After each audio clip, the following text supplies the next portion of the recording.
وَنُرِيدُ أَن نَّمُنَّ عَلَى الَّذِينَ اسْتُضْعِفُوا فِي الْأَرْضِ وَنَجْعَلَهُمْ أَئِمَّةً وَنَجْعَلَهُمُ الْوَارِثِينَ।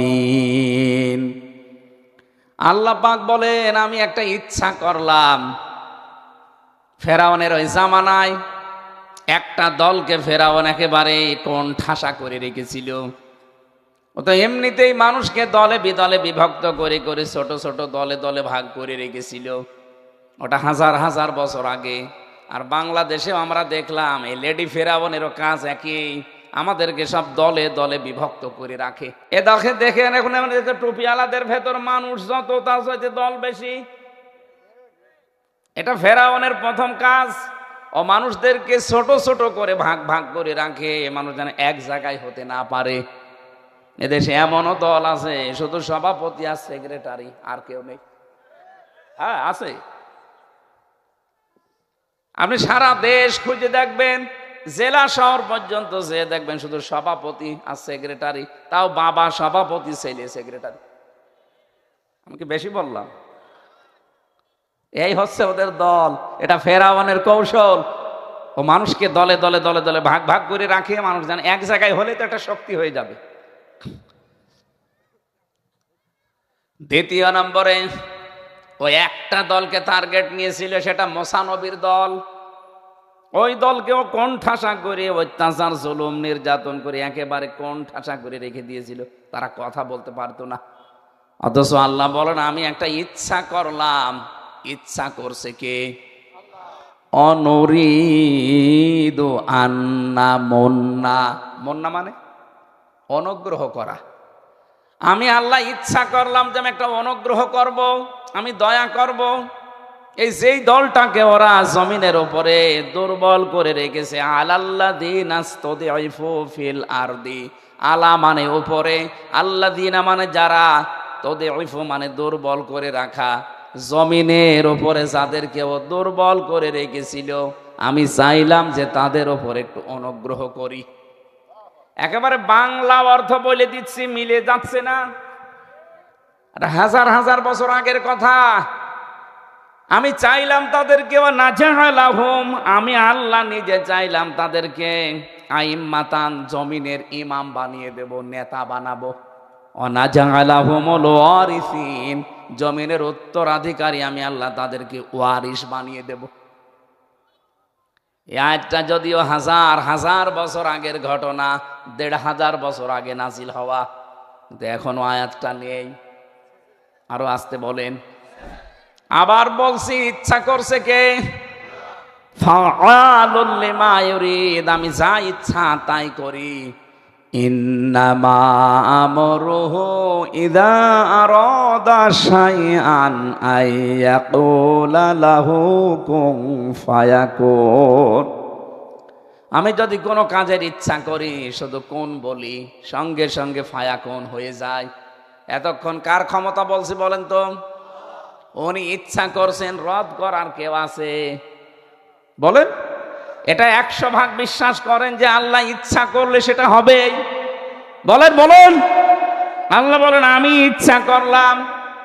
ওই জামানায় ওই দুর্বল যে দলটা, কোণঠাসা যে দলটা হয়েছিল, তাদেরকে আমি জমিনের নেতা বানাবো, শাসন ক্ষমতা দিয়ে দেব।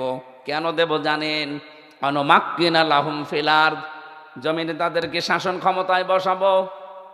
অনুরিয়া, আমি দেখাতে চাই ফেরাউনা, ফেরাউনকে, ও হামানা, হামানকে, ও জুনুদাহুমা, এবং তার সৈন্যবাহিনীদেরকে, মিনহুম মা কানু ইয়াহযারুন, ওরা সবচাইতে বেশি ভয় যেই দলটাকে পেত, সেই দলকে আমি আল্লাহ ওদের শাসন ক্ষমতায় বসিয়ে ওদের দেখাবো। আমি তো আয়াতটা বাংলাদেশের সাথে মিলিয়ে যেটা দেখতে পাচ্ছি, এই ৫৪ বছর একটা দলকে যারা বিভিন্ন নাম দিয়ে, বিভিন্ন চেতনার নামে, আপনি চেতনার নাম দিতেন যে এরা ৭১-এ বিরোধিতা করেছে, আপনি সারা জীবন বিরোধিতা করছেন। তাও তো তাদের নামে মাত্র ৩৪ জনের লিস্ট, ১০,০০০ রাজাকারের লিস্ট বের করেছিল ১৯ সালে। কয় সালে? মাত্র 34 জন জামাত ইসলামের নাম পেয়েছি, তাও 11 জন মরে গেছে।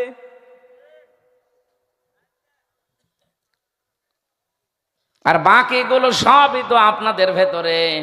বলেন আপনি কোন কারণে এই গালি, এই চেতনার নাম দিয়ে দাবিয়ে রাখতে চান? জনগণ এখন বুঝে ফেলেছে, এই জন্য এই জিনিস আর খায় না। যাদের ভেতরে 8,060 জন রাজাকার, যারা তালিকা করেছে তাদের ভেতরে 8,060 জন, আর বাকিগুলো অন্যান্য দলে বিভক্ত, যাদেরকে এই তকমা লাগিয়ে মানুষের কাছ থেকে এতদিন বিরত রেখেছিলেন কোণঠাসা করে। বলেন তো তাদের মাত্র 34, তার ভেতরে 11 জন মরে গেছে, 3 জন ছেলে আছে, 14 জন। বাকি কয়জন থাকে?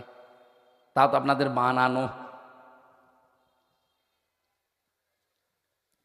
যেহেতু এই মিথ্যা চেতনার নাম দিয়ে এখন আর কেউ খাচ্ছে না, আল্লাহ বলেন আমিও আল্লাহ ইচ্ছা করলাম এই দুর্বল দলটাকে একটা এই জমিনের ওপরে আমি আল্লাহ নেতা বানাবো। আল্লাহ ঠিক সারা দেশের দিকে তাকান, মানুষ এখন দলে দলে ইসলামে প্রবেশ করছে। জমিনের শাসন ক্ষমতা আল্লাহ তাদেরকে দেবেন এই কারণে, কারণ আল্লাহ ফেরাউনকে দেখাবে। ওই জামানায় ছিল পুরুষ ফেরাউন, আর এটা তো লেডি ফেরাউন। এ ফেরাউনকে আল্লাহ দেখাবে না? ও নুরিয়া ফেরাউনা, আল্লাহ বলেন আমি দেখাবো, ফেরাউনকে দেখাবো। সে তখন ফেরাউন নেই, তাহলে কোরআনের আয়াত মিথ্যা হয়ে যাবে। ফেরাউন আছে কিন্তু পুরুষটা নেই, লেডিটা আছে। লেডিকে দেখাবো আমি। ও সারা জীবন মানুষকে ধোকা দিয়ে বোকা বানিয়ে রেখেছে। যাদেরকে ভয় পেয়েছে সবচাইতে বেশি, তাদেরকে আমি আল্লাহ জমিনে বসাবো। আমার আল্লাহ মনে হচ্ছে আয়াতটা আমাদের সামনে দেখাবে। শুধু ফেরাউনকে না, হামানের নামও আল্লাহ দিয়েছেন, ও হামানা, হামানকেও দেখাবো। হামান এখন আছে? আমার মনে হয় এই যে আপনাদের এইখানে যেটা ছিল, এটা একটা হামানি। হ্যাঁ, এটা একটা হামান। হামানের কাছে এরকমই ছিল, খালি বুদ্ধি দিত। হামান খালি বুদ্ধি দিত ফেরাউনকে, ও শুধু বুদ্ধি দিয়েছে। আজকে দেখলাম বুদ্ধিতে এখন আর কাজ নেই, এখন সব উল্টিয়ে এখন দেখছে আর প্রতিষ্ঠা হওয়ার কায়দা এদেশে নেই। যা করেছি জনগণ তো সব বুঝে ফেলেছে। এখন আজকে দেখলাম সুর পাল্টিয়েছে, গতকালকের রিপোর্ট সুর পাল্টিয়ে ফেলেছে। আপনাদের আনিসুল হক, দরবেশ বাবা এবং পলক, 3 জনে সব এখন দোষ হাসিনার। যে এখন উল্টা পাল্টা গালি দিচ্ছে, বাংলায় তো বলতে পারলাম না, বলছে ও কই দিছে সব, আমার কিচ্ছু না। এখন সবাই শাস্তি চাচ্ছে, ওনার বলছে ওনারে নিয়ে আসেন, এনে ফাঁসি দেন, যা করবেন করেন, অন্তত আমাদের একটু নরমাল করেন। নরমাল? আপনারা ইন্টারনেট বন্ধ করে দিয়ে মানুষ হত্যা করছে, কিসের নরমাল করবে? আর বিচারের নাম নিয়ে বিচারে ক্লিন করেছে আপনাদেরই নিয়ে। কত মানুষকে মিথ্যা মামলা দিয়ে কিভাবে মুখ ভেস্টিয়ে কথা বলতো ইসলামের বিরুদ্ধে, দেখেননি? আমার মনে হয় যদি আমি কোনোদিন একা পেতাম ওনারা আমি মুসলমানই দিয়ে দিতাম। মুসলমানই দেওয়া আছে, আমি আর একবার দিতাম। এই এত সমস্যা করে।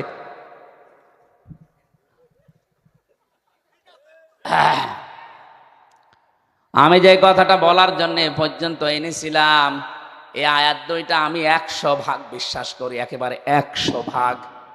এই জন্য আমার মনে হচ্ছে আল্লাহ যেটা দেখাচ্ছে 15 থেকে যদি 58 হয়ে যায়, আর কয়েকদিন যেতে দেন, ইসলামের সমাহান মর্যাদা আমরা যেভাবে তুলে ধরছি, এদেশের 100 জনের 100 জন মানুষই চাইবে যে কোরআন কায়েম হোক।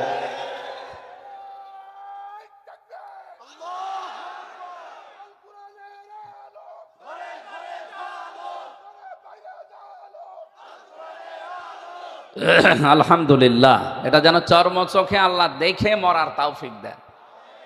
আপনি আশ্চর্য হয়ে যাবেন যদি কোরআন এদেশে কায়েম হয়ে যায় না। মনে করবেন একটা মিনি জান্নাতে আছে। এখনো তো পৃথিবীর কোনো দেশে 100% কোরআনের আইন কায়েম। আফগানিস্তানে আছে, এখনো 100% হয়নি, কিন্তু আন্তর্জাতিক কিছু নিয়ম নীতি আছে, আসবে। আল্লামা সাইদি রহমতুল্লাহ আলাইহি, লন্ডনে ওরা একজন জিজ্ঞাসা করেছে, আপনি কি মনে করেন যে পৃথিবীর কোন দেশে 100% ইসলাম সর্বপ্রথম কায়েম হবে? উনি বলেছিলেন বাংলাদেশে। 100% পূর্ণাঙ্গ কোরআনের রূপ আমরা বাংলাদেশে প্রথম দেখব পৃথিবীতে।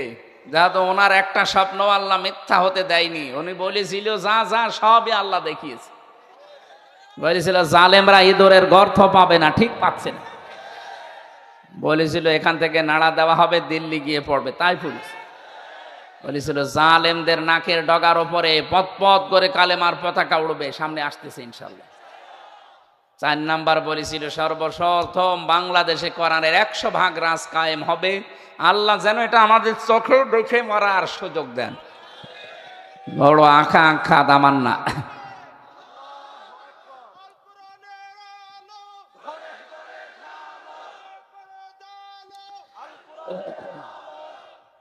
আলহামদুলিল্লাহ, যাক, এটা যদি কায়েম হয় দুনিয়াতে, আমরা যদি দেখে মরতে পারি, মিনি একটা জান্নাত আপনি দেখতে পাবেন।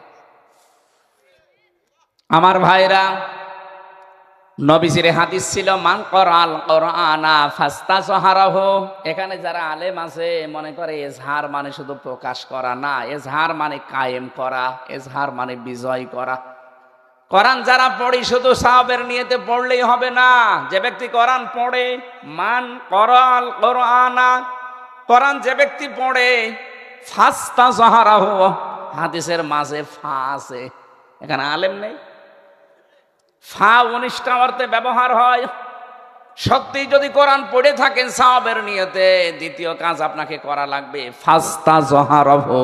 এবং এই কোরআনকে যারা এজহার করার চেষ্টা করে, এজহার মানে বিজয় করা, এজহার মানে প্রকাশ করা, এজহার মানে স্পষ্ট করা, এজহার মানে দাঁড় করানো, এজহার মানে বিজয় করা। আমরা চাই কোরআনে কারিমে দেশে বিজয়ের বেশি থাক। নবীজি বলেন যদি বিজয় হয়ে যায় কি হবে, দেখেন পরের শব্দগুলো, ফাহাল্লা হালালাহু ওয়া হাররামা হারামাহু। আপনি হালালকে হালাল মানতে পারবেন, হারামকে হারাম জেনে ছেড়ে দিতে পারবেন। এতটুকু শেষ করেননি, পরের শব্দটাই আসল। আদখালাহুল্লাহুল জান্নাহ। আদখালা ইউদখিলু, এটা মাজি। এটা কি মাজি মানে অতীত। নবীজি যে বর্তমান ভবিষ্যৎ প্রেজেন্ট ফিউচার দেননি, তাহলে মোজারে বলতেন। নবীজি আদখালা দিয়ে জানিয়েছেন যদি সত্যিই কোরআন কারিম বিজয় হয়ে যায় কোনো এলাকায়, কোনো দেশে, আর ও দেশের মানুষ যদি হালালকে হালাল, হারামকে হারাম জেনে মানতে পারে, তারা যেন বিশ্বাস করে যে আমরা একটা জান্নাতে ঢুকে পড়েছি। আদখালাহুল্লাহুল জান্নাহ, আল্লাহ তাকে জান্নাতে দিয়ে দিয়েছে, দিয়ে দেবে না, দিয়ে দিয়েছে। তার মানে জান্নাতে থাকলে আপনি যেভাবে থাকবেন, আপনি বিশ্বাস করতে পারেন ওরকম একটা পরিবেশ কায়েম হয়ে যাবে যদি কোরআনে কারিম বিজয় থাকে। আর আমাদের জান প্রাণ দিয়ে জীবনের সর্বশেষ চেষ্টা এইটাই। অনেক মানুষ কিন্তু ধোঁকা খাচ্ছেন। কেউ কেউ বোঝাচ্ছে যে কোরআন যদি এদেশে কায়েম হয় তুমি বিড়ি খেতে পারবা না, তুমি ডাল খেতে পারবা না। আরে ভাই, আপনি খেতে পারবেন না মানে খেতে পারবেন আপনি, কিন্তু খাওয়ার মতো রুচি আপনার আসবে না। আপনাদের এই কালিয়ারা জামে মসজিদে যদি এখন যান, বলেন তো এই 4 দেওয়ালের মাঝে যতক্ষণ থাকবেন, যদি বিড়ির নেশা ধরে আপনি বিড়ি খেতে পারবেন? বিড়ি খেতে চাইলে ওখান থেকে বের হয়ে খাওয়া লাগবে। ওখানে একটা পরিবেশই ওই রকম। কথা বলে না কেন?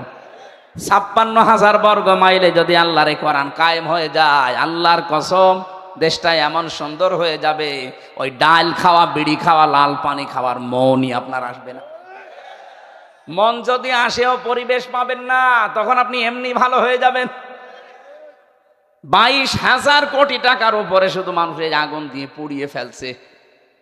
যদিও বিড়ির বিরুদ্ধে বলা ঠিক না আমার, কারণ আমি তো বিড়ি কোম্পানিতে আছি। আকিস বিড়ি না না, আমি ওনাকে বারবার বলেছি স্যার আপনারা এটা ছেড়ে দেন, দিয়ে খাবার বানান। মানুষের এই যে শরীরের ভেতরে যে খাবারগুলো লাগবে, এই খাবার খাদ্য তৈরি করে, হয় বিস্কিট বানান, নয়তো যে পানি জাতীয় যা আছে এইগুলো বানান, এই জিনিস ছেড়ে দেন। ওনারা অলরেডি ছেড়ে ওটা বিক্রি করে দিয়েছে। 12,500 কোটি না কত টাকায় ওটা বিক্রি করে দিয়েছে আমেরিকা টোবাকো কোম্পানির কাছে। ওনারা এখন খাবার বানায়, 65 প্রকার খাবার তৈরি হয় আকিস গ্রুপে। আমি মাত্র 8-9 মাস ছিলাম তাদের কাছে, তারপরেই তো জেলে 3 বছর। এরপরে এখনো ভালোভাবে যাইনি, আমি মাসে একবার যাই। চেষ্টা চালাচ্ছি ওনাদের মতো মানুষের একটা পরিবর্তন হয়ে যায়, একটা বিশাল বিপ্লব হয়ে যাবে। ওই সলিমদ্দি কলিমদ্দি পা ফাটার কাছে না যেয়ে ওই রকম একটা জিনিস ধরলে ভালো, কারণ ওদের আন্ডারে লক্ষ লক্ষ মানুষ শুধু কাজই করে। কি কথা বোঝেন? এই জন্য আমি জায়গা মতোই হাত দিয়েছি। একটা মানুষকে পরিবর্তন করে ফেলতে পারলে পোড়াটা ওরা যদি এই জিনিসটা ছেড়ে দিয়ে খাবার তৈরি করে, আর এগুলো টাকা পয়সা যা, বাংলাদেশে 3 জন ধনী থাকলে তার ভেতরে আকিজ গ্রুপ একটা, এদের টাকাগুলো ইসলামের জন্য, মানবতার জন্য এমনি ওরা খরচ করে। তারপরও আমরা ওপেন ভাবে তখন খরচ করতে পারবো, কারণ মানুষের হেদায়েত না আসলে আপনি পিটিয়েও তাকে কিছু নিয়ে আসতে পারবেন না। এই জন্য আমরা প্রথম শব্দে বলেছিলাম আল্লাহ আমাদেরকে হেদায়েত দিয়েছেন, এই জন্য অন্তত এই ময়দানে আজকে আসতে পেরেছি। বহু মানুষ আমাদের মতো ঘুরে বেড়াচ্ছে, যাদেরকে আল্লাহ দিলেন। আর একবার বলেন আলহামদুলিল্লাহ। দরুদ সালাম পাঠ করার মাধ্যমে আমরা তেলাওয়াতকৃত আয়াতে যাচ্ছি। আমার আজকের আলোচনার বিষয়, মুমিনের জীবনে 7 দফা কর্মসূচি নেওয়া লাগবে। পুরা কোরআন থেকে আমরা বের করেছি আমাদের জীবনের কয় দফা আছে কর্মসূচি। বঙ্গবন্ধুর কয় দফা ছিল? 6 দফা। কয়টা? আল্লাহটা আর একটা বেশি। আমরা যারা মুমিন আমাদের দফা কয়টা? বৈষম্য বিরোধী ছাত্র আন্দোলনের দফা কয়টা ছিল? 9টা। আমরা মাঝামাঝি আছি, অন্তত 6কে আটক করে ফেলেছে। তিনি যখন এই প্রস্তাবগুলো দিয়েছেন, ঠিক আছে তোমরা যা বলতে চাও আমাদেরকে বলো, আমরা যা বলতে চাই তোমরা শোনো। উভয় পক্ষের কথা শোনার পর একটা সন্ধি হবে, চুক্তি হবে। ওরা ওসমানকে আটক করে ঘোষণা দিয়ে দিয়েছে কতিলা ওসমান ইবনে আফফান, ওকে হত্যা করে ফেলেছি, এখনো মারে নাই। বিশ্বনবীর কাছে খবর আসার পরে নবীজি বললেন তারা হজে এসেছো, এহরামের কাপড় পরে এহরামের কাপড় খুলে ফেলো, সাধারণ কাপড় পরিধান করো। ব্রাহ্মণ বাড়িয়াবাসী চিন্তা করেন ফরজ হজ। নবীজি বললেন ছেড়ে দাও, পরে হজ আমরা করে নেব। রোজা ছিলেন সবাই, রোজার মাস, বললেন রোজা ভেঙে ফেলো, এখনই খাবার খেয়ে শরীরে শক্তি তৈরি করো। অথচ প্রায় আসরের সময় হয়ে গেছে। নবীজি ওই বাবলা গাছের নিচে নিজে হাত দিলেন। সাহাবিকের বললেন তোমরা একটার পরে একটা হাত আমার উপরে রাখো। 1399 জন হাত রেখেছে বিভিন্ন কায়দায়। নবীজি নিজের বাম হাতটা উপরে তুলে বললেন এটা ওসমানের হাত, যেহেতু ওসমান এখানে নেই এই জন্য এই হাতটা আমি ওসমানের জন্য দিয়ে দিলাম। আমাদেরকে বায়াত গ্রহণ করাচ্ছেন। সাহাবী বলেন, যিনি বর্ণনা দিচ্ছেন তিনি বলেন ইবনে কাসিরে পাবেন। সাহাবী বলেন এই বাবলা গাছের নিচে আল্লাহর নবী মুহাম্মদ রাসূলুল্লাহ আমাদেরকে বায়াত গ্রহণ করাচ্ছে, শপথ বাক্য পাঠ করাচ্ছে। ওরা একটা নিরপরাধ মানুষকে ধরে মেরে ফেলেছে। যে নবী এত নরম নবী, রহমতের নবী, কেমন লোহার মতো শক্ত হয়ে গেছে দেখেছেন? যে আজকে আমরা উসমান হত্যার বদলা না নিয়ে কেউ মদিনায় ফেরত যাব না। ওরা মানুষ হত্যা করেছে কয়জন? তা এখনো মারে নাই, খালি নাম বলেছে। একটা মানুষকে ওরা হত্যার দাবি করেছে, ওদের আমরা কোনো ক্ষমা নেই। আজকে আমার সাথে হাতে হাত দিয়ে শপথ বাক্য পাঠ করো, আমি নবী তোমাদেরকে শপথ করাচ্ছি এই ওসমান হত্যার বদলা না নিয়ে কেউ আমরা মদিনায় যাব না। এখান থেকে আমাদের খালি শুনি সুবহানাল্লাহ আলহামদুলিল্লাহ পড়া না, এখন শিক্ষা নেওয়া লাগবে। নেবেন তো? সূরা ফাতাহ 18 নম্বর আয়াত, বাড়িতে একটু তাফসীর সহ মিলাবেন।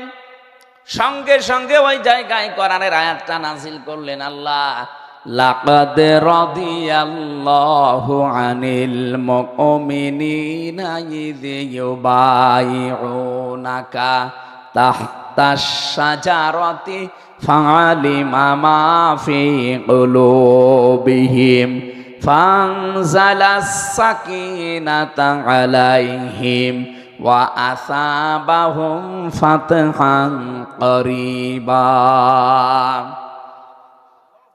এবার একটা একটা করে বলছি মিলান। আল্লাহ শব্দ শুরুই করেছেন দুইটা তাকিদ দিয়ে, লাম একটা, কদ একটা, লাকদ। অবশ্যই আমি আল্লাহ, রাদিয়াল্লাহ, আমি আল্লাহ নিজে রাজি হয়ে গেছি, হব না, রাজি হয়ে গেছি। আনিল মুমিনিনা, এই মুমিনদের উপরে, তাহতা শাজারাতি, এই গাছের নিচে যারা, ইউবাইউনাকা, আপনার হাতে যারা হাত দিয়ে বায়াত গ্রহণ করছে, বায়াতের রিদওয়ান বলা হয়। আমি আল্লাহ এই বায়াতের উপরে, এই শপথের উপরে এত বেশি খুশি হয়ে গেছি, কারণ আমি দেখতে পাচ্ছি ফালিমা মা ফি কুলুবিহিম, ওরা যে কথাগুলো আপনার হাতে হাত দিয়ে বলছে এগুলো ওদের মনের কথা, লোক দেখানোর জন্য না, ওরা মন থেকে বলছে।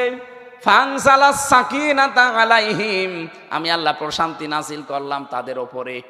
ওয়া আসাবাহুম ফাতাহান করিবা, তাদেরকে আমি একটা সুনিশ্চিত এবং নিকটবর্তী বিজয়ের সুসংবাদ দিলাম। কয়টা উপকারের কথা শুনলেন? এক নম্বরে, এই মানুষগুলোর উপরে আমি আল্লাহ অলরেডি রাজি হয়ে গেছি। দুই নম্বরে, ওদের মনের যে কথা, এই কারণে আমি আল্লাহ প্রশান্তি নাজিল করছি। তিন নম্বরে, ওদেরকে একটা সুনিশ্চিত এবং নিকটবর্তী বিজয়ের সুসংবাদ দিচ্ছি।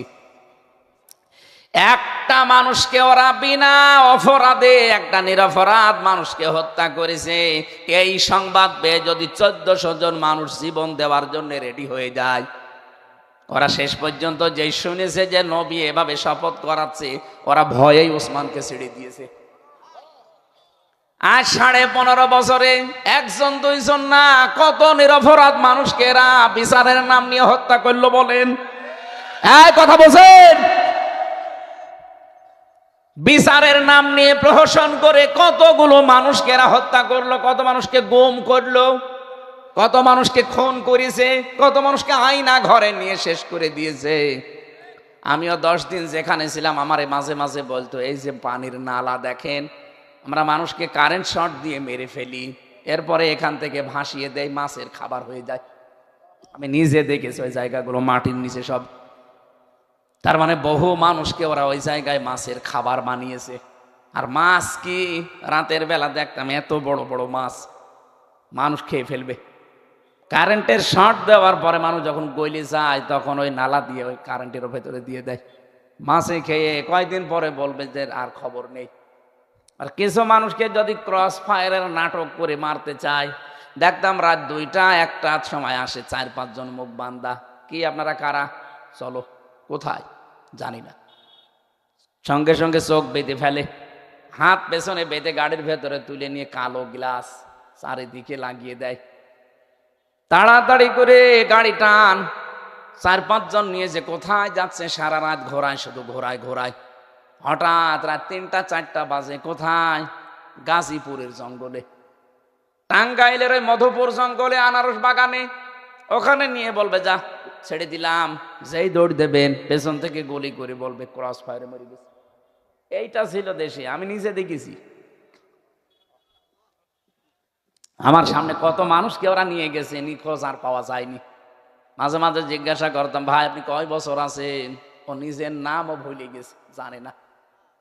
কেউ 2 বছর, 5 বছর, 7 বছর, আমি 14 বছরের লোকও পেয়েছি। তাও তো আমি তো মিনিটাই ছিলাম, আর বিগটা তো আরো বড়, যেটা আর্মিরা চালে তো DCFI, ওটা আরো বড়, আর আমি তো ছোটটাই ছিলাম। জিজ্ঞাসা করলেও নিজের নাম বলতে পারে না, খালি তাকিয়ে থাকে, কারণ ওর নাম তো কেউ ডাকে না। 5 বছর, 7 বছর, 8 বছর একটা মানুষ পড়ে আছে, এদিকে 3.5 হাত, এদিকে 1.5 হাত, একটা জিন্দা কবর। সকালবেলা কয়টা ছোলা দিয়েছে, তো পচা ছোলা। দুপুরবেলা 1 মুঠ ভাত দিত, তাও মনে হচ্ছে কেউ মাখিয়ে দিয়েছে, আবার পায়ের সাথে চেন লাগানো। এই যে শুয়ে থাকা শাটফাট হয়ে, এটা যে কত বড় নিয়ামত আমি এখন টের পাচ্ছি। একটা মানুষকে আজ 8 বছর কেউ ডাকে না, এটা কোন বছর কোন সাল চলছে সে জানে না, এটা যে কি বার তাও সে জানে না, কোন মাস চলছে তাও জানে না, এখন যে কয়টা বাজে ও রাত না দিন ও তাও জানে না, কারণ মাটির নিচে সবই সমান।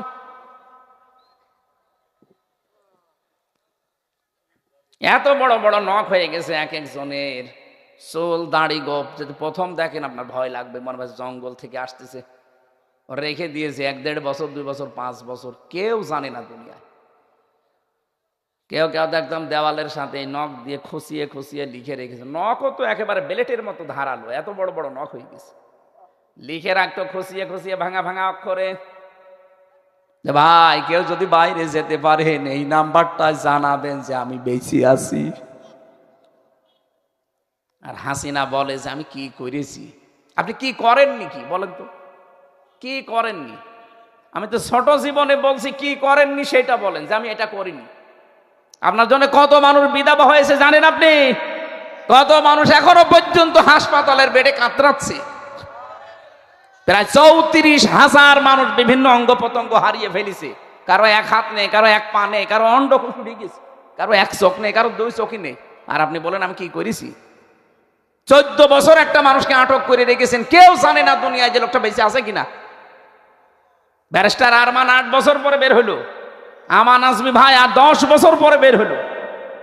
আর এখনো পর্যন্ত অনেকে জালেমের সাফাই গায়, বলে কি করেছে বুবু যে পালিয়ে যাওয়া লাগবে। পালিয়ে যাওয়া লাগবে না, আর 5 মিনিট থাকতে বলতেন হত্যা করে ফেলতেন।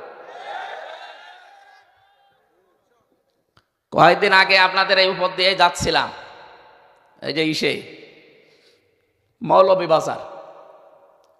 মৌলভীবাজারের কমলগঞ্জ থানা। আমার সময় হয়নি, এই জন্য ওরা হেলিকপ্টার নিয়ে যাচ্ছিল। ওঠার পরে যে হুক লাগিয়ে দেয় দরজায়, আমি এরকম হেলান দিয়েছি। পাইলট আমারে বলছে হুজুর ওখানে হেলান দিয়েন না, হাত লাগলে কিন্তু খুলে যাবে হুক। মনে মনে ভাবছে আল্লাহ 2 বোন তো চলে গেল, যদি হুক খুলে পড়ে যেত। আমার সামনে পড়লে আমি একেবারে মুসলমান বানিয়ে দিতাম।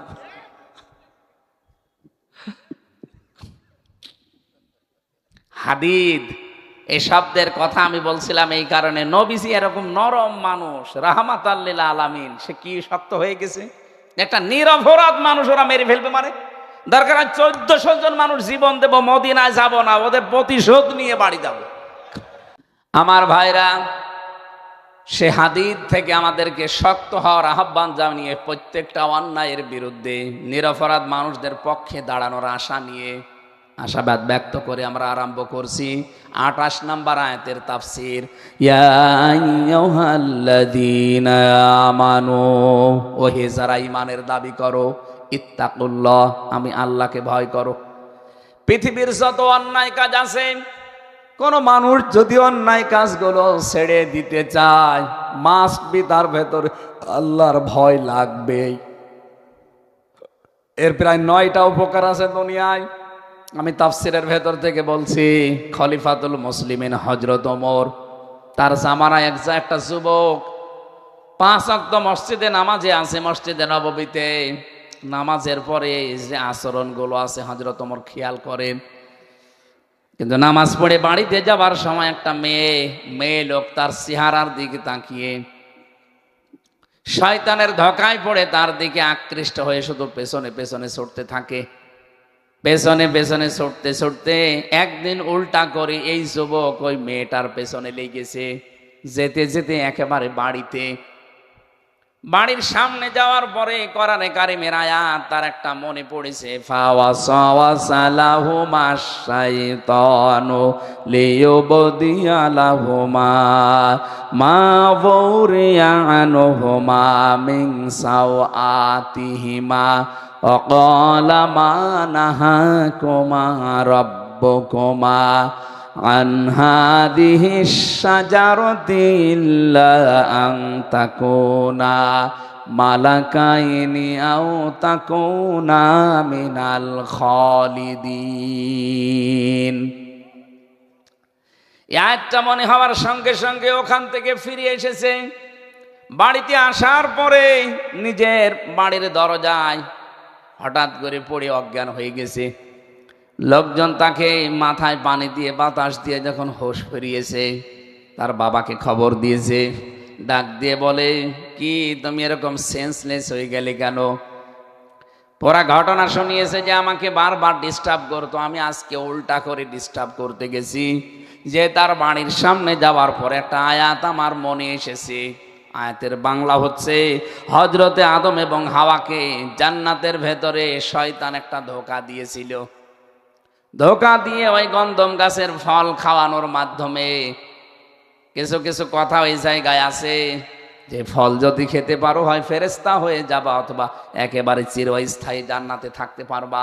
ওয়াকাসামাহুমা ইন্নী লাকুমা লামিনান নাসিহিন, আল্লাহর কসম আমি তোমাদের হিতাকাঙ্ক্ষী। এই কথাগুলো আমার মনে মনে আসছিল।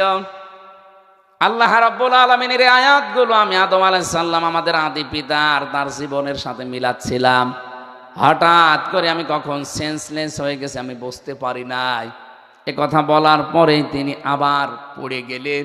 লোকজন যে ধরাধরি করে দেখে যুবক আর নেই, মারা গেছে। কবরে দেওয়ার পর হযরত ওমর মসজিদে নববীতে আসলেন, দেখলেন না তারে তো দেখা যায় না। জিজ্ঞাসা করলেন যুবকটা কোথায়? লোকজন বলে হে রাসূল, খলিফাতুল মুসলিমিন উনি এইভাবে মারা গেছে, আমাকে খবর দিতে পারতেন, আপনি ব্যস্ত ছিলেন এই জন্য আপনাকে বলি নাই। ঠিক আছে, আমার নিয়ে চলো কবরে। যেখানে কবর দিয়েছে ওখানে নিয়ে গেলেন। হযরত ওমর কবরের সামনে দাঁড়িয়ে বললেন, হে যুবক, তোমার ভেতরে যে অ্যাক্টিভিটিস আমি দেখেছি, আল্লাহর ভয় তোমার ভেতরে যতটুকু আমি বেশি পরীক্ষা করি আমি দেখেছি, হ্যাঁ ঠিক আছো তুমি। অলিমান খাফা মাকামা রাব্বিহি জান্নাতান, আল্লাহর ভয় তৈরি করতে পারে, মরণের পরে আল্লাহ তাকে ডবল জান্নাত দেবে। তো তোমাকে আল্লাহ কি দিয়েছে একটু জবাব দাও তো দেখি। কবরের ভেতর থেকে মানুষের মতো আওয়াজ দিয়েছে, মহান আল্লাহ আমাকে ভয়ের কারণে ডবল জান্নাত দিয়ে দিয়েছে। বাংলার যুবকেরা, ওই যুবকটা নিজের চরিত্রকে সংশোধন করে এত বড় একেবারে সব কিছু সামনে পাওয়ার পরেও তিনি কিন্তু ফিরে এসেছিলেন যৌবনের এই মহা দুর্যোগের সময়। আমাদের সামনেও আজ মহা দুর্যোগ চলছে। ভারতের এই অশৃঙ্খলতা আমাদের দেশে এতদিন পর্যন্ত আকাশ সংস্কৃতির নামে এসেছে, বিভিন্ন চ্যানেল দিয়ে একেবারে উলঙ্গপনা ছড়িয়েছে। পিন আপ করা পত্রিকাগুলোতে আমাদের যুব সমাজ ধ্বংস করে দিয়েছে। এগুলো কিন্তু এখনো শেষ হয়ে যায়নি, এখনো পর্যন্ত আছে। আল্লাহকে ভয় করো, ভয় করো, ভয় করো, এই কথাটা কতবার আল্লাহ দিয়েছেন, এমনি দেয়নি। এটা যতদিন পর্যন্ত আপনি নিজের ভেতরে না আনতে পারবেন জীবন পরিচ্ছন্ন হবে না। এই জন্য চরিত্রের এই মহা দুর্যোগ চলছে। আমরা এখন সিদ্ধান্ত নেওয়া লাগবে ওই যুবকের মতো, সবকিছু হাতের নাগালে থাকার পরেও যেন আমি আল্লাহর ভয়ে বিরত থাকতে পারি। আমার কথা বোঝা গেছে? আমিনু বিরাসূলিহি, আল্লাহকে কোন মানুষ যদি ভয় করতে চায় তার প্রথম কাজ হচ্ছে আল্লাহর নিষিদ্ধ কাজগুলো শুধু ছেড়ে দেবে না, ঘৃণা করে ছেড়ে দেবে। আল্লাহকে ভয় করে কোনো কাজ এমনিতে ছেড়ে দিলে তার নাম খসিয়া, তাকসা, খসিয়া এই শব্দগুলো আসে। কিন্তু কোনো মানুষ যদি আল্লাহকে ভয় করে জীবনের কোনো নিষিদ্ধ কাজ যেগুলো ওগুলো শুধু ছেড়ে দেওয়া না, ঘৃণা করে ছেড়ে দিয়ে চলে আসতে পারেন টয়লেটের মতো, পায়খানার মতো, তাহলে আপনার ভেতর আল্লাহর তাকওয়া তৈরি হবে। রব্বুল আলামিন বলেন এরকম ঘৃণা ভরে ছেড়ে দাও কাজগুলো। আমিনু বিরাসূলিহি, আর রাসূলের উপর ঈমান আনো। প্রশ্ন আসতে পারে, রাসূলকে তো বিশ্বাস করি না। বিশ্বনবীকে বিশ্বাস করার অর্থ হচ্ছে এই পৃথিবীর ময়দানে তার যে 23 বছরের জীবনদিগি ওইটা আমাদের সামনে রেখে বাস্তবায়নের কাজ চালানো। আজ বাংলায় বহু মানুষ ধোঁকা খেয়ে আছেন, খালি আহলে সুন্নাত ওয়াল জামাতের নাম নিয়ে রাসূলের মহাব্বত দেখাতে আপনি ব্যস্ত, শুধু জিলাপি আর খেচড়ি, অথচ তার আদর্শগুলো ভুলণ্ঠিত হচ্ছে। তারা একটা আদর্শ বাংলার জমিনে কায়েম নেই, সেদিকে আপনার কোনো ভ্রুক্ষেপ নেই। আপনি কিসের আহলে সুন্নাত দাবি করেন? রাসূলের সুন্নাতের জন্য আপনি কি করেছেন দুনিয়ায়? বিশ্বনবী মুহাম্মদুর রাসূলুল্লাহ যারা মিলাদ পড়ে জিলাপি খান তাদেরকে বলছি মিলাদ বোঝেন আপনি? নবীজির জীবনের প্রথম দিনের মিলাদ আপনাকে শোনাচ্ছি। মিলাদ মানে কি? জন্ম। মিলাদ মানে তিনি জন্মের পরে কি করলেন, আপনি কি করেন? হযরতে খাদিজাতুল কুবরা বলেন, সিরাত ইবনে হিশাম থেকে বলছি, হযরতে হালিমাতুস সাদিয়া বলেন তাকে আমি তুলে নিলাম বুকে, ডান স্তন দিলাম তিনি পান করলেন, বাম স্তন দিলাম তিনি মুখ বের করে নিলেন। একবার দুইবার না, 3 বার দিয়েছি, 3 বারই মুখ বের করে নিলেন। আমাকে যেন চোখের ইশারা দিয়ে বোঝাতে চাই, মা হালিমা জোর করেন কেন? ডান স্তন এটা আমার অধিকার ছিল, আমি পান করেছি। বাম স্তন এটা আমার অধিকার না, এটা আমার দুধ ভাই আব্দুল্লাহর অধিকার। আমি জানি আপনার একটা ছেলে আছে দুনিয়ায়, আমি তো ভাইয়ের হক নষ্ট করার জন্য আসি না, এসেছি ভাইয়ের হক ফিরিয়ে দেওয়ার জন্যে। আরে ব্রাহ্মণবাড়িয়া কুমিল্লার সুন্নি দাবিদার এগুলো কিসের মিলাদ পড়েন? এইটা মিলাদ। নবীজির জীবনের প্রথম দিনই তো এই ঘটনা। তিনি ভাইয়ের হক নষ্ট করার জন্য আসে না, ভাইয়ের হক ফিরিয়ে দেওয়ার জন্য এসেছেন। আর আপনি কোন ভাইয়ের হক নষ্ট পালন করেন আর হক নষ্ট করেন? পৃথিবীতে একজন মুসলমানের উপরে আর একজন মুসলমানের হক কয়টা? আরো জোরে। প্রথম নাম্বারে সালাম দেওয়া। দেখলে আপনি তো সালামও দিতে চান না, খালি নিজের দলীয় যারা সুন্নি কারা তাদেরকে সালাম দেবেন। এটা তো সুন্নত না, এটা বেদাত, এটা নতুন আবিষ্কার। সুন্নত হচ্ছে যাকেই দেখবেন মুসলমান তাকে আপনাকে সালাম দেওয়া লাগবে। কথা বলেন না কেন? 2 নাম্বার, সে মারা গেলে তার জানাজায় যাবেন, সে অসুস্থ হলে তাকে দেখতে যাবেন। এই মানুষটাকে আপনি সামনে থাকেন পেছনে থাকেন, তার কল্যাণ কামনা করবেন। এই হকগুলো আপনার জীবনে নেই, মিলাদ পড়ে যাচ্ছেন। অথচ মিলাদ মানে জন্ম, তার জন্মের প্রথম শিক্ষা এটা যে আমি হক নষ্ট করার জন্য আসি নাই, এসেছি মায়ের হক ফিরিয়ে দেওয়ার জন্য। বলেন সুবহানাল্লাহ। আজ আমরা যারা আহলে সুন্নাত ওয়াল জামাতের আসল লোক যারা, এগুলো তো ছিনতাই করে নিয়ে গেছে এই ভণ্ডরা। এই শব্দটা এই ভণ্ড বেদাতিরা ছিনতাই করে নিয়ে নিজেদের নামে চালায়। অথচ কোনো সুন্নত কোনো আদর্শ ওদের ভেতরে আছে। কি আদর্শ আছে? খালি দাড়ি রাখা আর জব্বা গায়ে দেওয়া, মাঝে মাঝে হো হো করে জিকির করা রাসূলের আদর্শ। বিশ্বনবী 13 বছর মক্কায় মার খেয়েছেন আর 10 বছর মদিনায় রাষ্ট্র চালিয়েছেন। তাহলে আমরা তো অলরেডি 15 বছর মার খেলাম, এখন 10 বছর রাসূলের মতো চেয়ারে বসে চালাতে চাই। রাসূলের এই 23 বছর আমরা মানছি, আপনি কোনটা মেনেছেন? ওয়া আমিনু বিরাসূলিহি, রাসূলের উপরে ঈমান আনা মানে এইটা। তার এই 23টা বছর তিনি যা করেছেন আপনার জীবনেও পাওয়া যাওয়া লাগবে। 3 বছর নবীজি জেলে ছিলেন, আমি অন্তত মেনেছি। কি আমার মতো হাজারো মানুষও মেনেছে। 3 বছর 5 বছর 10 বছর জেল খাটা হয়ে গেছে, সুন্নত আমার আদায় শেষ। আর তাহেরি ভাইকে পুলিশে ধরতে গিয়েছিল, ছাতা দৌড় দিয়েছে। বলে সন্নি বলে তুই অন্তত 3 বছরে তো ফাঁসির কন্টেম ছেলে থেকে দেখ, সুন্নতটা আদায় হবে। ও মাঠের ভেতর দিয়ে বিলের ভেতর দিয়ে দৌড়িয়েছে। আর ওই পুলিশের উপর আমার রাগ হচ্ছে, কি পুলিশও ধরতে পারল না।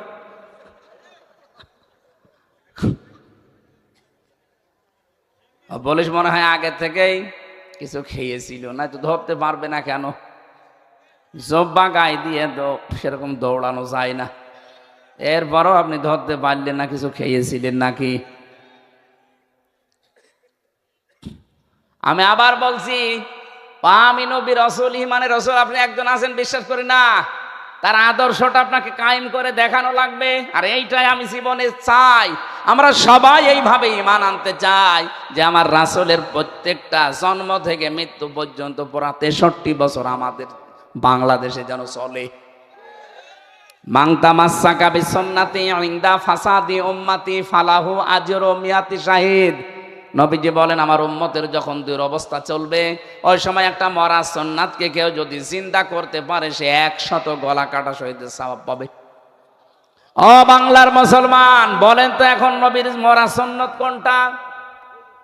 এই যে টুপি মাথায় দেওয়া, এটা মরা সুন্নত না? কেউ দেয় কেউ দেয় না। দাড়ি রাখাও মরা সুন্নত না? কেউ রাখে কেউ রাখে না। খাবারের পরে মিষ্টি খাওয়া, এইটাও মরা না? কেউ খায় কেউ খায় না। এই কথা বলছে না কেন? মেসাক করা, এটাও মরা না? কেউ করে কেউ করে না। কিন্তু একটা সুন্নত আমি দেখছি এ দেশ থেকে একেবারে মরে গেছে। নবীজি 10 বছর এই কোরআন দিয়ে রাষ্ট্র চালিয়েছিলেন, তিনি রাষ্ট্রপ্রধান ছিলেন। এই সুন্নত এ দেশে, এই সুন্নত ফেরেশতারা পালন করবে, আপনার করা লাগবে না। এই সুন্নতটা নেই, এই জন্য তো এখনো চাঁদাবাজি বন্ধ হচ্ছে না। এই সুন্নতটা দেশে কায়েম করেন। চাঁদাবাজি কারে বলে দেখাবে। এই যে আজকে ব্রাহ্মণবাড়িয়ায় 2 গ্রুপ চাঁদার টাকা ভাগাভাগি করতেছে, 10 জন আহত। এই যে একটু আগে দেখছিলাম। খালি এই সুন্নতটা একটু এনে দেন। আমিরে জামাত ডাক্তার শফিকুর রহমান হাফিজাহুল্লাহ ঘোষণায় দিয়ে দিয়েছে যদি ইসলাম এ দেশে কায়েম হয় সর্বপ্রথম দিন আমরা চাঁদাবাজি বন্ধ করব। আপনারা ঘাট নিয়ে, মাঠ নিয়ে, দোকান নিয়ে, ব্রিজ নিয়ে, কালভার্ট নিয়ে, রিক্সা স্ট্যান্ড নিয়ে মারামারি করবেন, চাঁদা তুলবেন। কিসের চাঁদা? কাজ করে খেতে পারেন না। চাঁদা না তুলে আমার মনে হয় ভিক্ষা করা আপনার জন্য ভালো।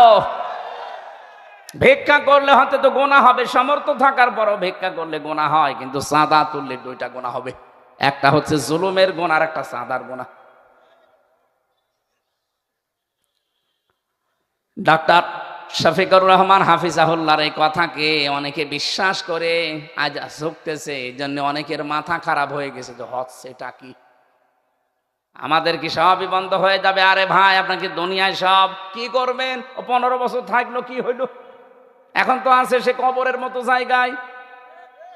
আর যদিও সে 14টা সুটকেস নিয়ে গেছে, হ্যাঁ নিয়ে গেছে, 14টা সুটকেস নিয়ে গেছে। আমার দেশ পত্রিকার রিপোর্ট দেয়নি যে যাবার সময় খালি পাইলটকে বলেছে বাক্সগুলো উঠেছে, বলে হ্যাঁ চলো। কারো সাথে কথা বলেনি, কারো সাথে একটা কথা আর বলেনি, খালি সুটকেস গুলো উঠেছে, উঠেছে চলো। আপনার এত দরকার সুটকেস, একটু কাওয়া কাকুকেও বলে যেতে পারলেন না যে কাওয়া চলে যাচ্ছি, দোয়া করু। আমার সাথেও বললেন না যে হামজা 3 বছর জেল খাটালাম, চলে গেলাম, দোয়া করু, তাও বললেন না। ও সময় পায়নি, কারণ 5 মিনিট সময় পায়নি। একটা যে বক্তব্য লেখবে জাতির উদ্দেশ্যে, সে সময়ও মানুষ দেয়নি। 14টা সুটকেস নিয়ে এখন বসে বসে খাচ্ছেন। আর আপনার এই সমস্ত মায়ের সন্তানগুলো কি হবে এখন? এখন তো গর্তও পাচ্ছে না, মুখ বের করলে ধরা খাচ্ছে। কারো ফাঁদে পা দিয়ে, উস্কানিতে ফা দিয়ে চাঁদাবাজির পথে যাবেন না। গোয়েন্দাদের খবর রাখেন। আমি বড় বড় গোয়েন্দা বাংলাদেশে যারা আছে খবর রাখছি, তারা কিন্তু নখ দর্পণে রেখেছে এই দেশটা একেবারে হাতের মুঠায়। কোথায় কে কি করছে, এই যে নারায়ণগঞ্জে বন্দরে কয়েকদিন আগে চাঁদাবাজি করতেছে, ধরা খেয়েছে। গাইবান্ধায় এক জজের কাছে 50 লাখ টাকা চাঁদা দাবি করিস, তারে আজকে ধরেছে। আপনি কি শুরু করেছেন? সব কিন্তু ওনাদের নখ দর্পণ দেখতে আছে দেশটা আসলে কারা ভালোবাসে। এতদিন যাদের নামে ট্যাগ দিয়ে উল্টা পাল্টা বদনাম দিয়েছেন, তারা এখন বুঝতে পারছে বাংলার মানুষ যে এরা আসলে এই 5 তারিখের পর থেকে তাদের একটা চাঁদাবাজির কোনো মামলা নেই। মানুষ কিন্তু বুঝে ফেলেছে সব, এখন আর 5 তারিখের আগে নেই, চশমা খুলে গেছে, এখন খালি চোখে দেখা যাচ্ছে। এই জন্য সবাই সতর্ক থাকবেন, আপনার কারণে যেন একটা দল নষ্ট হয়ে না যায়। বারবার ওখান থেকে ভিডিও বার্তা পাঠাচ্ছে, দেখছেন না যে কি শুরু করেছেন আপনারা? দেশটা ডোবাবেন। আপনি টের পাচ্ছেন না বাস্তবতা। আমি এই যে রিমান্ডে থেকে এগুলো দেখেছি, ওদের হাতে সব। আমি এখান থেকে বাড়ি যাব কুষ্টিয়া পর্যন্ত, এটা একটা আশ্চর্য। ওই সময় তো ভাবি নাই, এখন জানছি যেটা আশ্চর্য। যে যা করছেন সেখানেই করছেন, সব কিন্তু ওরা দেখতে পাচ্ছে ওদের জায়গায় বসে বসে। এত উন্নত এখন, এই জন্য সাবধান ভাই। আর কার জন্য কি করবেন আমি তো বুঝে পাই না। কি করবেন কি না, 10 বছর 20 বছর থাকলেন, তারপর তো মাটির নিচে যাওয়া লাগবে। কি করবেন ওই সময়? আপনার কাছে ফেরেশতারা যে বাটাম পড়া দেবে। এই জন্য রাসূলের আদর্শ এখন মরা সুন্নত। এটা 10 বছর নবী চালিয়েছেন রাষ্ট্র, 1 বছরও বাংলাদেশ চলে না। আর আপনি ইয়া নবী এটা নিয়ে আসেন। আপনার সালাম নেওয়ার জন্য নবীজি বসে আছে। আপনি বাস্তবে তার আদর্শটা ঠিক করেন। মিলাদের প্রথম ঘটনা বললাম, মিলাদি আপনি মানেন না। উনি মানুষের অধিকার নষ্ট করার জন্য না, অধিকার ফিরিয়ে দেওয়ার জন্য এসেছেন। তা আপনি কোন অধিকারে 15.5 বছরে নষ্ট হইল কত মানুষের? কোন অধিকার ফিরিয়ে দিয়েছেন বলেন? আপনাকে কোনো জায়গায় পাওয়া যায় না, খালি সুন্নি নাম নিয়ে মিষ্টি খান। আর দরবারগুলোর মাধ্যমে হাজার হাজার টাকা মানুষের পকেট কাটতেছেন। এগুলো সব ভণ্ডামি। এই প্রতারণা জাতির সাথে করছে, এদেরকে আপনার রুখে দেবেন। আল্লাহ বলেন যদি ঈমান আনতে পারো ইউতিকুম, আল্লাহ বলেন এইটার দ্বারা আমি হেদায়েত করি। ভালো করে কোরআন একটু বুঝে বুঝে পড়েন, ওদের ওই সুন্নি মুন্নি সব ভণ্ডামি আপনি ধরে ফেলতে পারবেন। ওরা নবীকে নূরের তৈরি বলে আর একটা দল বানাতে চায়। কিসের দল? কুল ইন্নামা আনা বাশারুম মিসলুকুম, আমি তোমাদের মতো মানুষ। মানুষ বানিয়েছে আল্লাহ মাটি দিয়ে। কি কথা বলেন না কেন? সব কিছু কোরআনের কাছে আছে, হাদিসের কাছে আছে, এখানে আসে না। ওর বাবা কি বলেছে ওইটা নিয়ে ওলা পায়। হ্যাঁ, নবী আমাদের মতো মানুষ, কিন্তু ইউহা ইলাইয়া, ওনার প্রতি ওহী আসে, আমাদের প্রতি আসে না। এই এতটুকু পার্থক্য। তাছাড়া নবী নূরের তৈরি বলে আপনি কি বোঝাবেন? এই যে আলো, এই আলোর ভেতরে, নূরের ভেতরে দুইটা জিনিস আছে, নেগেটিভ পজিটিভ। এ কথা বলছেন এখন। আর মাটির ভেতরে আছে কমপক্ষে 13টা উপাদান। 2 বেশি না 13 বেশি? সংখ্যার দিক থেকে বললেও তো নবীজি মাটির তৈরি বললে তার সম্মান বাড়ে। আর আপনি আন্দাজে এক নাম দিয়ে আলাদা একটা দল খুলেছে, আমরা নবী নূরের তৈরি মানি, এই জন্য আমরা আলাদা। দাঁত মুখ খুলে ফেলা দরকার শয়তান। 9 নাম্বার আয়াত যেটা পড়লাম, 12 নাম্বার আয়াত সূরা মায়েদা, বাড়িকে ভালো করে মিলাবেন, বাড়ি যে ওই ভ্রান্ত ধারণা থেকে বেরিয়ে আসবেন। অবশ্যই আল্লাহর পক্ষ থেকে তোমাদের কাছে স্পষ্ট কিতাব নূর এসেছে। স্পষ্ট কিতাব ওসা, ওই নূর ওসা। এই যে এই শব্দটা, এই যে আল্লাকুম, তোমাদেরকে আল্লাহ দিয়েছেন নূরন, একটা নূর, তামশুনা বিহি, যার দ্বারা তোমরা চলাফেরা করতে পারো। এই কিতাবের, এই নূরের নাম হচ্ছে আল্লাহর কিতাব। কোরআনে কারিমের 55টা নাম আছে, তার একটা নাম নূর। নাম কি বলেন বলেন? কিতাবুন আনজালনাহু ইলাইকা মিনাজ যুলুমাতি ইলান নূর। আল্লাহ পাক বলেন, আমি এই কিতাব নাজিল করেছি এই জন্য অন্ধকারের পথ থেকে বের করে তোমাদেরকে আলোর দিকে নিয়ে আসবে। এজন্য আহ্বান জানাচ্ছি, এর কাছে আসেন, আপনি সব সমস্যার সমাধান পেয়ে যাবেন। মানুষ আপনাকে আর বিভ্রান্ত করতে পারবে না। পড়া কোরআন শরীফটা আজকের এই দিন থেকে আগামী বছর যদি আবার এখানে আসি, আমি কসবায় আসবো আগামী বছর ইনশাল্লাহ। কসবা ওই যে থানার পাশে, ওখানে যদি আসি আগামী বছর এই দিনে, আপনার এই শ্রোতা যারা এসেছেন, জিজ্ঞাসা করবো পড়া কোরআন শরীফটা অন্তত মাতৃভাষায় বাংলায় একবার শেষ করেছেন কিনা। যদি কেউ হাত না তুলতে পারেন, এই জেলায় আমার কিন্তু আশা বন্ধ হয়ে যাবে। আমি এত কষ্ট করবো আর আপনারা কিছুই করবেন না। জেলে আমার প্রায় 73 বার, 73 না 75 বার শেষ হয়ে গেছে পড়াটা। কোরআন শরীফ আল্লাহ আমার কাছে আয়না বানিয়ে দিয়েছে, আর আপনি একবারও জীবনে পড়বেন না, সেই শিরিক আর বেদাত তো আপনারে ধরবে। ইয়াহদি বিহিল্লাহ, এইটার দ্বারাই আমি হেদায়েত করি। এটা মানে কোরআনের দ্বারা, কারণ কোরআনে কারিমকে আল্লাহ ক্ষমতা দিয়েছেন মানুষকে হেদায়েত দেওয়ার। মানিত্তাবা, তোমরা এটার অনুসরণ করো। কে বলছেন? কেন এখানে রসুলের নাম আল্লাহ সরাসরি বলতে পারতেন না যে উনি যে নূর, এই যে মোহাম্মদের নাম দিয়ে দিলাম। তাফসির একটু ভালো করে পড়েন, এই গ্রামের এই নিয়ম নীতিগুলো দেখবেন আপনার কাছে স্পষ্ট হয়ে যাবে। ওয়াগফির লাকুম, তিনি তোমাদেরকে মাফ করে দিতে চান। আল্লাহু গফুরুর রহিম, আল্লাহ 2টা নাম এখানে নিয়েছেন, গফুর আর রহিম। কোরআনে কারিমে রব্বুল আলামিন জানিয়েছেন, আকালুল হামদুলিল্লাহিল্লাযী হাদানা লিহাযা ওয়া মা কুন্না লিনাহতাদিয়া লাউলা আন হাদানাল্লাহ লাকাদ জাআত রুসুলু রাব্বিনা বিল হক, ইলা আখির আয়াত। সূরা আরাফের 43 নম্বর আয়াতের মাঝে আছে, আল্লাহ বলেন, আমি প্রশংসা আদায় করব। এই কারণে তারা বলে যে আমরা প্রশংসা আদায় করছি ওই আল্লাহর, যিনি আমাদেরকে হেদায়েত দিয়েছেন। তিনি যদি আমাদের পথ না দেখাতেন তাহলে আমরা পথ পেতাম না। এই যে পথ পাওয়া, আমার তেলাওয়াতকৃত আয়াতে এরকম কিছু কথা আসবে আজকে, যেটা এখনকার জন্য খুব দরকার। আমরা চেষ্টা চালাবো তাফসীর আকারে কথা বলার ইনশাআল্লাহ। সঠিক পথ পাওয়া এটা আল্লাহর পক্ষ থেকে সবচাইতে বড় নিয়ামত, যিনি আমাদেরকে পথ অন্তত দেখিয়েছেন, যদিও আমরা এখনো সঠিক পথ অনেকে পাইনি। জাহান্নামে যে লাজার স্তরের নাম শুনি আমরা, আমার আজকে দুপুরবেলা আলোচনা ছিল ব্রাহ্মণবাড়িয়া নবীনগর, ওই জায়গাতে আমি জাহান্নামে লাজায় যাওয়ার যে কারণগুলো আল্লাহ কোরআনে দিয়েছেন কিছুটা হলেও বলেছিলাম। লাজা একটা নিকৃষ্ট জায়গা, জাহান্নামের যে স্তরগুলো আল্লাহ বানিয়েছেন তার ভেতরে ওইটা একটা নাম। হোতামা নাম আছে, হাবিয়া নাম আছে, এরপরে জাহান্নামও একটা নাম আছে, জাহিম একটা নাম আছে, সাকার একটা নাম আছে, সাঈর একটা নাম আছে, আর এইটা সবচাইতে নিকৃষ্ট এবং কঠিন জায়গার নাম লাজা। আল্লাহ তাআলা কোরআনে যেখানে এই লাজার পরিচয় দিয়েছে সেখানে জানিয়েছেন নাজ্জাআতাল লিশাওয়া, এই লাজায় যাদেরকে প্রবেশ করাবো তাদের চামড়া আগে খসে যাবে। আমরা অনেকে রিমান্ডের নাম শুনলে মনে করি হয়তো মারবে, সব রিমান্ডে মারে না, আমাদের গায়ে হাত দেয়নি, কিন্তু মানসিক টর্চার করেছিল রিমান্ডে 10 দিন। যারা মার্ডার মামলার আসামি হয় তাদেরকে মারধর করে, এবং 15.5 বছরে অনেক আলেমের গায়েও তারা হাত দিয়েছে। আমাদেরকে গায়ে হাত দিত, টাকা চেয়েছিল 10 লাখ, আমার বাবা তো গ্রাম্য মানুষ, সঙ্গে সঙ্গে দিয়ে দিয়েছে 8 লাখ।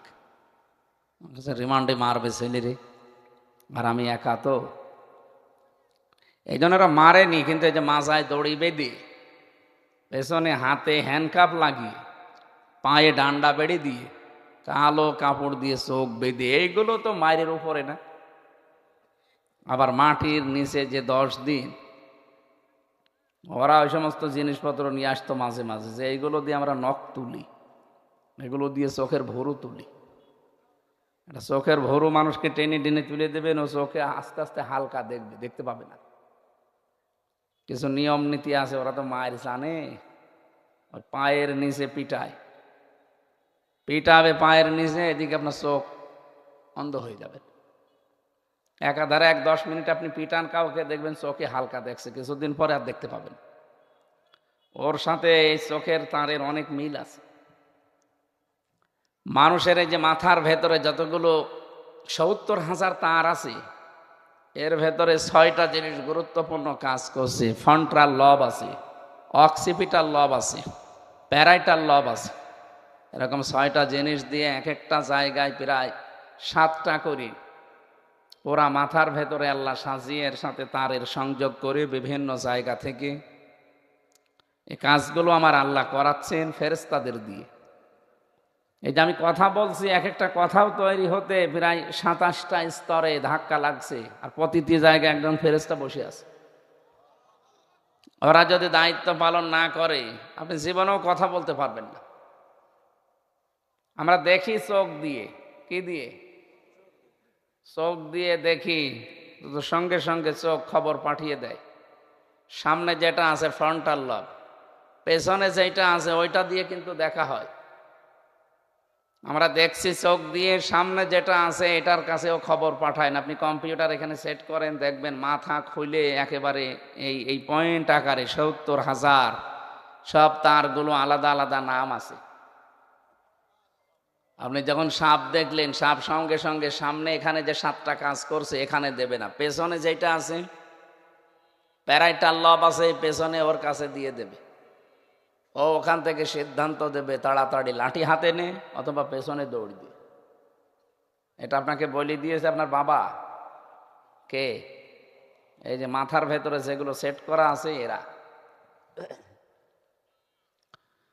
মহান রব্বুল ইজ্জাত ওয়াল জালাল আমাদেরকে যে কথা বলার শক্তি দিচ্ছেন,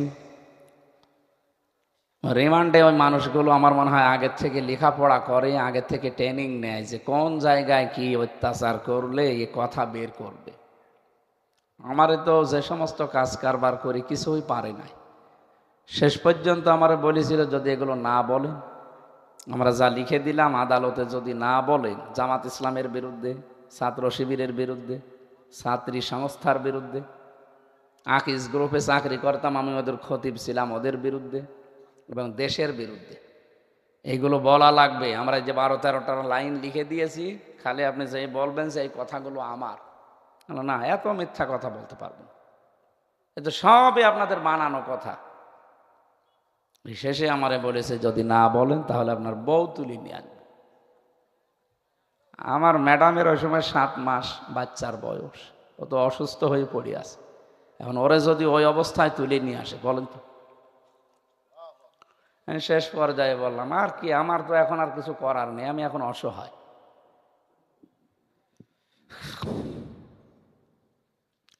নিয়ে গেল ধোকাবাজি করে যে ম্যাজিস্ট্রেট, এই শয়তান আমারে বলছে আপনি সই করেন, আপনার কোনো অসুবিধা নেই, কয়েকদিন পরে আপনি মুক্তি পেয়ে যাবেন। আপনার নিচে আপনার বাবা মা আপনার স্ত্রী সন্তান এসেছে, ওরা সব কান্নাকাটি করছে, আপনি তাড়াতাড়ি করেন। শয়তান যে ধোকাবাজি করেছে আমি ওই সময় বুঝি না, আর 164 তখন জানতাম না। ও ধোকা দিয়ে বোকা বানিয়ে আমার এই সই করে নিল, পড়তেও দিল না। বলছে আপনার পড়া লাগবে না, কি পড়বেন, সব ভালো ভালো কথা লিখা আছে। সই করে দিয়ে চলে গেলাম। পরে শুনলাম যে ও এমন এমন কথা লিখেছে যেগুলো মনে হয় ফাঁকি দেওয়ার কথা। শেষ পর্যায়ে আর কি, এই যে 3টা বছর কেটে গেল, ওর ভেতরে একদিন দেখি ওই ম্যাজিস্ট্রেট ঘুরে বেড়াচ্ছে। কি আপনি এখানে? বলছে আমার বউ মামলা দিয়েছে। আরে তোর বউরই মামলা দেওয়া দরকার, শয়তান, তুই ধোকাবাজি করলি আমার সাথে। বলছে আমার তো কিছু করার না, আমার উপর থেকে যা বলে দেয় আমি তাই করি। এই ছিল বিচার ব্যবস্থা দেশের। আর আপনাদের এখানকার কৃতি সন্তান, এই কৃতি সন্তান ছিল এই দায়িত্বে। ও বলতো নাকি যে ন্যায় বিচার চলছে দেশে। কিসের ন্যায় বিচার? আমি তো নিজে ভিকটিম, আমি নিজে দেখেছি কোনো ন্যায় বিচার নেই। পুরাটা ওদের বানানো বিচার, নিজেদের বিচার ব্যবস্থা বানানো, নিজেদের ট্রাইব্যুনাল নিজেরা সাজিয়ে নিয়েছে, আবার নিজেরাই বিচারপতি নিজেদের। আমার যে 2জন ম্যাজিস্ট্রেট আমি পেয়েছি, একেবারে আমার মনে হয় একেবারে খোদ, আর বললাম না, মানে একেবারে ওরা মনে হয় নবীকে মানে না, ওদের নবী হচ্ছে আল্লাহর ওলি। এত কড়াকড়ি। এদের একজনের বাড়ি কিশোরগঞ্জে আর একটার বাড়ি খুলনা। এই 2জনের মাধ্যমে যে জুলুম অত্যাচারের মাধ্যমে আল্লাহ আমাকে এই 3টা বছর পার করালে, আলহামদুলিল্লাহ ধৈর্য ধরেছিলাম। আল্লাহ যেন আমার এই সওয়াবটা নষ্ট করে না দেন। আমি কথা বলতে চাচ্ছিলাম যে এই যে লাজা একটা জাহান্নামের স্তর, এখানে দিলে আগে চামড়া খসে যাবে। ওদেরও চামড়া তোলার জিনিস আছে, বিশেষ করে নখ তুলে, নখের আশপাশে যে চামড়া থাকে চামড়া তুলে নেওয়ার ওদের কাছে জিনিসপত্র আছে, কিন্তু ওইগুলো হাতে লাগানো লাগে, টান দেওয়া লাগে, এরপরে ওঠে। অথচ আল্লাহ বলেন লাজায় আমি যাদেরকে দেব, দেওয়ার সঙ্গে আগে চামড়া উঠে যাবে। আপনি বলেন তো, একটা মানুষ একটা ঘরে প্রবেশ করলো আর বের হইলো সুরা চামড়া উঠে গেছে, কি হয়েছে ঘরের ভেতর? এই ঘরের নাম লাজা। তাদউ মান আদবারা ওয়া তাওয়াল্লা। এদেরকে ডাকবে কাদেরকে জানো? যাদেরকে সত্যের পথে দুনিয়ায় ডাকা হতো, কিন্তু তারা শোনার পরে অ্যাবাউট টার্ন করে অন্যদিকে চলে যেত। এই প্রকার মানুষ বাংলাদেশে বেশি না? এত করে বোঝানো হয় আপনাদেরকে, যেহেতু ব্রাহ্মণবাড়িয়া, কুমিল্লা, এই 2 জেলা এগুলো চলে বেশি, এই কারণে বলছি। আপনি আল্লাহর নামে জিকির করছেন, পাশাপাশি হঠাৎ করে একেবারে বিভিন্ন বাবার নাম জড়িয়ে দিচ্ছেন, এগুলো তো শিরিক। আল্লাযীনা লা ইয়াদউনা মা'আল্লাহি ইলাহান আখারা, সূরা ফুরকানের 68 নম্বর আয়াতের প্রথম অংশে আছে। আল্লাহ বলেন আল্লাহর নাম দ্বারা ডাকে, এর পাশাপাশি মা'আল্লাহ, আল্লাহর সাথে, ইলাহান আখারা, অন্য কাউকে যারা ডাক দেয়। এই যে আপনার এই জেলা থেকে জিকির বের হয়, ইয়া আলী বাবা, কেল্লা বাবা, ফতে বাবা, বলেন এগুলো আপনি কোন কারণে করবেন? বলেন। আপনি তো জানা শোনার পরেও দেখি তাদের সাথে জিকির করছেন। সুতরাং এই ভণ্ডামিগুলো বাদ দেওয়া লাগবে। এই মনে করছেন এ আর কি, আমি তো কেল্লাই বলছি, ফতে বলছি। কিসের কেল্লা, কিসের ফতে? জেলখানায় আমার সাথে মামুন বলে একজন ছিল, মার্ডার মামলার আসামি, ওই যে সোহেল চৌধুরী হত্যার নাম শোনেননি ওই লোকের? সোহেল চৌধুরী কি ছিল না, নায়ক, একে যে মেরে ফেলেছিল সে ছিল আমার সাথে। 25 বছর জেল খাটলো লোকটা। ও দেখতাম আমরা উঠি 2:30 3টার সময় তাহাজ্জুদ পড়ার জন্য, আমাদের 1.5 পারা 2 পারা করে পড়বো, আর ও ওঠে জিকির করার জন্য। তাও জাত মতো জিকির করলে তো হয়। উঠেই শুরু করে ইয়া রাসূলুল্লাহ, ইয়া রাসূলুল্লাহ। কি গো, মানে পুরা ঘর কাঁপে। একদিন ডাক দিলাম আমি আর মাওলানা মামুনুল হক, যেহেতু এক জায়গায় থাকতাম, বললাম ভাই কি জিকির করে? বলছে রসুলের এশকে। ওরে তুমি আবার এশকো বোঝো? কিসের এশকো? বলছে যে ইয়া রাসূলুল্লাহ আমাকে একজন শিখিয়ে দিয়ে গেছে, আমার এক কয়েদি ভাই ছিল, সে আমারে বলেছে যে রসুল্লাহ নামে জিকির করলে তাড়াতাড়ি মুক্তি পাওয়া যায়। তোমার তো জিকির উদ্দেশ্য না, তুমি বের হওয়ার ধান্দায় আছো। তো 25 বছর লোকটা জেল খেটে কিছুদিন আগে বের হয়েছে। ওনারে বললাম না ইয়া রাসূলুল্লাহ বলে কোনো জিকির নেই, রাসূলুল্লাহর নামে দরুদ আছে। কি আছে? আমি ইয়া রাসূলুল্লাহ আজকে থেকে আর জিকির করবেন না, জিকির করবেন শুধু আল্লাহর নামে। তাও 4টা শব্দ আছে জিকিরের, সুবহানাল্লাহ, আলহামদুলিল্লাহ, লা ইলাহা ইল্লাল্লাহ, আল্লাহু আকবার। এর বাইরে জিকিরের শব্দ নেই। যদি জিকির থাকে সেগুলো দোয়া দরুদ। আর জিকির একটা ইবাদত, আপনি এইভাবে করবেন। মনে দেখলাম ছেড়ে দিল। দেখেন একটা মানুষ বলার পরে 25 বছর ধরে চালাচ্ছে এটা বের হওয়ার জন্য। কে শিখিয়ে দিয়েছে? সে একটা পরিবর্তন হয়ে বের হলো। এত বড় একটা বিশাল ভয়ঙ্কর আসামি, কিন্তু তার চেহারা দেখলে আপনি পানি খাবেন। কারণ 25 বছর তো কোনো কাজ নেই, খালি বসে বসে খেয়েছি। ও ভেতরে তাতে কি, বাইরে ওর কিন্তু মাল কামাই হতো। বাইরে ওর আল্লাহর ওলিরা সব ঠিক করা আছে, এখান থেকে সব পাঠিয়ে দিত। তো এই লোকের যে সেরকম ষাঁড়ের মতো লম্বা, এইরকম মোটা চেহারা দেখলে আমার ভয় লাগতো মাঝে মাঝে। তো একে পরিবর্তন করার জন্য শুধু একদিন ওয়াজ করেছিলাম, ও পাল্টিয়ে গেছে। আর আপনাদেরকে আমরা এই আয়াত দিয়ে একেবারে গলিয়ে খাওয়া যে আল্লাহর সাথে অন্য কাউকে ডাকবেন না। ওরা নাই, ওদের ব্যবসা করার জন্য ডাকে। ওদের কাজ নেই, কাম নেই, কি করবে? একটা দরবার ধরে রেখেছে কিছু মানুষকে জাহান্নামে নেওয়ার জন্য। ওরা জাহান্নামে যায়, যাক, ওদের সাথে আপনি যাবেন? সত্যি কথা বলছি। আয়াতের পরের শব্দ 69 নাম্বার আয়াত। কারা আলেম থাকলে জিজ্ঞাসা করেন। ইদাফ লাহুল আযাব ইয়াউমাল কিয়ামা। আল্লাহ বলেন এইরকম আল্লাহর নামের সাথে অন্য কারো নাম জুড়ে যারা জিকির করে তাদের শাস্তি হবে ডবল। কয়টা? আর আমার আজকের তেলাওয়াত কিন্তু আয়াতে আছে, ইউতিকিম কিফলাইনি মির রাহমাতিহি, দ্বিগুণ সওয়াব আল্লাহ আপনাদেরকে দেবেন। এই আয়াতটা যদি মানতে পারি আমরা, তাহলে প্রথমটা হচ্ছে আল্লাহর সাথে অন্য কাউকে যদি কেউ জিকির করেন তার শাস্তি হবে কয়টা? না না, আপনি হচ্ছে না, জোরে বলেন কয়টা? সুতরাং ওদের সাথে এরকম বানানো কোনো জিকির করে আপনি জাহান্নামে যে ডবল শাস্তি পেতে চান? আল্লাহ আমাদের এখনই যেন বাঁচি, এক্ষণে আমরা বাঁচতে চাই। সাহাবা একরামের চরিত্র ছিল সামি'না ওয়া আতা'না, শুনলাম মেনে নিলাম। কিন্তু আমরা উল্টা পাল্টা, আমরা শুনি সামি'না ওয়া আসাইনা, শুনলাম কিন্তু মানতে পারলাম না। আপনি যদি মানতে না পারেন তাহলে কোরআন হাদিস নিয়ে বসেন। আমি যা বলছি একটা কথাও বাইরে যাবে না। আমি তো দেখেছি বড় বড় স্কলাররাও বলছে ওরা সব বানানো জিকির বানিয়েছে ইসলামটা ধ্বংস করার জন্য। নাম নিয়েছে সুন্নি। কিসের সুন্নি? ওরা বেদাতি। ইসলামের যত নিয়ম, নতুন নতুন নিয়ম পাবেন সব ওদের ভেতরে। মাজার নিয়ে পড়ে আছে, কবর নিয়ে পড়ে আছে। লা তাত্তাখিদুল কুবুর মাসাজিদা, কবরকে সেজদার জায়গা বানিও না। অথচ বেশিরভাগ মাজারের দিকে তাকান যে মানুষ সেজদায় পড়ে আছে। শুধু সেজদা দিলে তো হয়? নারী পুরুষ এক জায়গায় জেনা পর্যন্ত করে। আপনার বিশ্বাস হচ্ছে না? চলেন লালনের মাজারে কুষ্টিয়ায়, গাঁজা পর্যন্ত খায়। বাংলাদেশের একটাই নিরাপদ জায়গা যেখানে পুলিশ পাহারা দিয়ে গাঁজা খাওয়া, ওই মাজারে। কি আল্লাহর ওলির মাজার যে সেখানে গাঁজা খাওয়া হয়, আবার পুলিশ পাহারা দিয়ে বসে খা। আমরা আছি, কোনো অসুবিধা নেই। সারা বাংলাদেশ মিলে আপনি যেই কয় মন গাঁজা না পাবেন, লালনের মাজারে তার চাইতে বেশি গাঁজা পাওয়া যাবে। যেখানে এরকম জেনা ব্যভিচার হয়, যেখানে মানে ধর্মের নাম নিয়ে অধর্ম পালন করা হয়, আপনি এইরকম জায়গায় যাবেন কোন কারণে? এতটুকু তো আল্লাহ শেষ করে দেয়নি, পরের শব্দ তো বড় কঠিন। ইয়াখলুদ ফীহি মুহানা, তাদেরকে আল্লাহ অপমান করে জাহান্নামে ফেলবে, তাও স্থায়ীভাবে, কোনোদিন আর বের করবে না।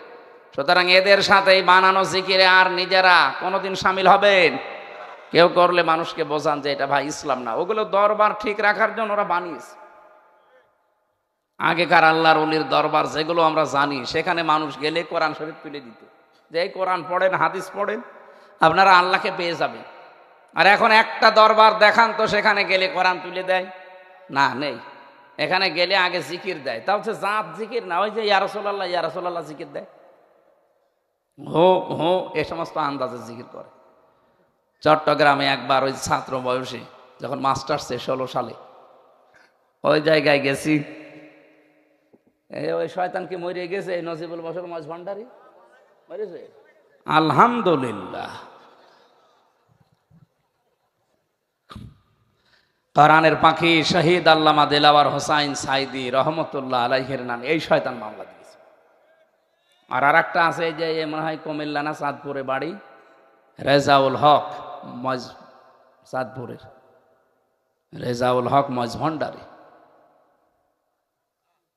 সারাটা জীবন যে লোকটা কোরআনের প্রচার করে গেল 50টা বছর পৃথিবীর বিভিন্ন রাষ্ট্রে, আর তার নামে দিয়েছে সে নাকি ধর্মীয় অনুভূতিতে আঘাত দিয়েছে। শয়তান বিশ্বাস করবে?